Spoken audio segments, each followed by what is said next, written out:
জুলাই সনদের সুপারিশ নিয়ে বিএনপির ব্রিফিংয়ের বিস্তারিত জানাতে এই মুহূর্তে দলটির গুলশান কার্যালয়ে আছেন সহকর্মী আহমেদ সালেহীন। সরাসরি যাচ্ছে তার কাছে।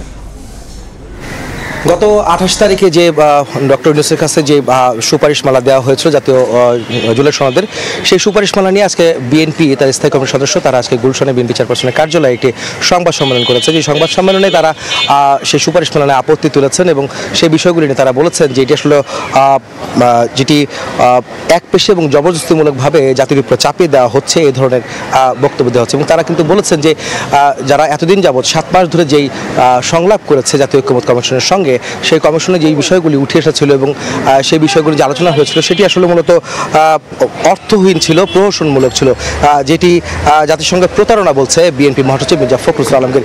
এই কারণ হিসেবে বলছেন যে তারা যেসব বিষয় নিয়ে আলোচনা করেছিলেন এবং জুলাই সনদে স্বাক্ষর করেছিলেন, অঙ্গীকার নামে স্বাক্ষর করেছিলেন, সেই স্বাক্ষরে যা ছিল তার বেশ কিছু বিষয় আবার নতুন করে যুক্ত করা হয়েছে। সুপারিশে যে খসড়া দেওয়া হয়েছে অন্তর্বর্তীকালীন সরকারের প্রধান উপদেষ্টা এবং ঐক্যমত্য কমিশনের সভাপতি ডক্টর মোহাম্মদ ইউনূসের কাছে, সেই প্রস্তাবনায় কিন্তু অনেকগুলো কয়েকটি বিষয় রাখা, যেগুলি অঙ্গীকারনামা স্বাক্ষর করা হয়েছিল তার বাইরে থেকে কিছু বিষয় যুক্ত করা হচ্ছে। এর মধ্যে 16টি সুপারিশ করা হয়েছে, একটি তফসিল দেওয়া হয়েছে, তফসিলের মধ্যে 48টি প্রস্তাবনা দেওয়া হয়েছিল।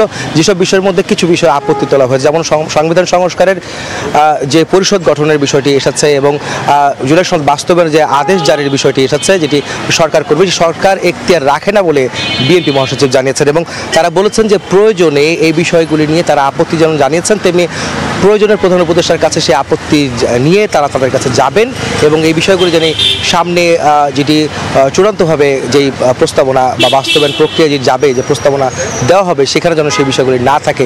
এবং তারা বলছেন যে অনেকগুলো বিষয় কিন্তু তাদের যখন আলোচনা হয়েছিল, সংলাপ যখন হয়েছিল, যে বিষয়গুলি উঠে আসেনি সেটিই কিন্তু কয়েকটি বিষয় ওখানে রাখা হয়েছে। এবং তারা বলছেন কয়েকটি দলের বিষয় বা কয়েকটি দলের বক্তব্যই মূলত সেই সুপারিশমালায় উঠে এসেছে।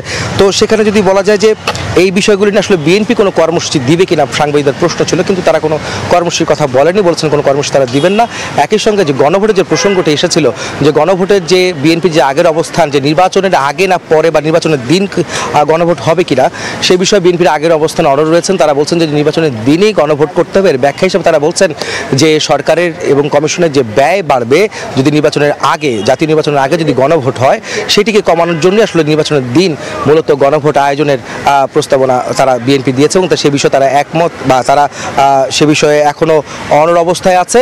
এবং তারা বলছেন যে এর আগে যদি গণভোট হয় তবে কোনোভাবেই বিএনপি তা মেনে নেবে না এবং তাদের আগের অবস্থানে তারা কিন্তু অনড় রয়েছে, সেই বিষয়গুলো কিন্তু নিয়ে রয়েছে। তবে সুপারিশমালা যেসব বিষয়গুলি বিএনপি প্রস্তাবনা দেয়নি বা কোনো দল দেয়নি, যেসব বিষয়ে আলোচনা হয়নি, সেগুলো যখন কয়েকটি বিষয় যখন যুক্ত হচ্ছে এই সুপারিশে যেটি দেওয়া হয়েছে ডক্টর ইউনূসের কাছে, সেই বিষয়ে দ্বিমত থাকতে পারে, মতানৈক্য থাকতে পারে। তবে বর্তমান সরকারের উপরে এখন তারা আস্থা রাখতে চায় এবং আগামী নির্বাচনে বর্তমান সরকারের অন্তর্বর্তীকালীন সরকার ডক্টর মোহাম্মদ ইউনূসের অধীনে সুষ্ঠু নির্বাচন হবে বলে তারা আশাবাদ ব্যক্ত করছেন। সেই কারণে তারা আবারও এই সরকারকে তত্ত্বাবধায়কের ভূমিকায় যাওয়ার বিষয়ে বা ভূমিকার আদলে আনার বিষয়ে তারা তাদের বক্তব্য দিয়েছে। তো এই ছিল আমার কাছে বিএনপি চেয়ারপারসনের কার্যালয়ে যে আজকে সংবাদ সম্মেলন অনুষ্ঠিত হচ্ছে তার সবশেষ খবর।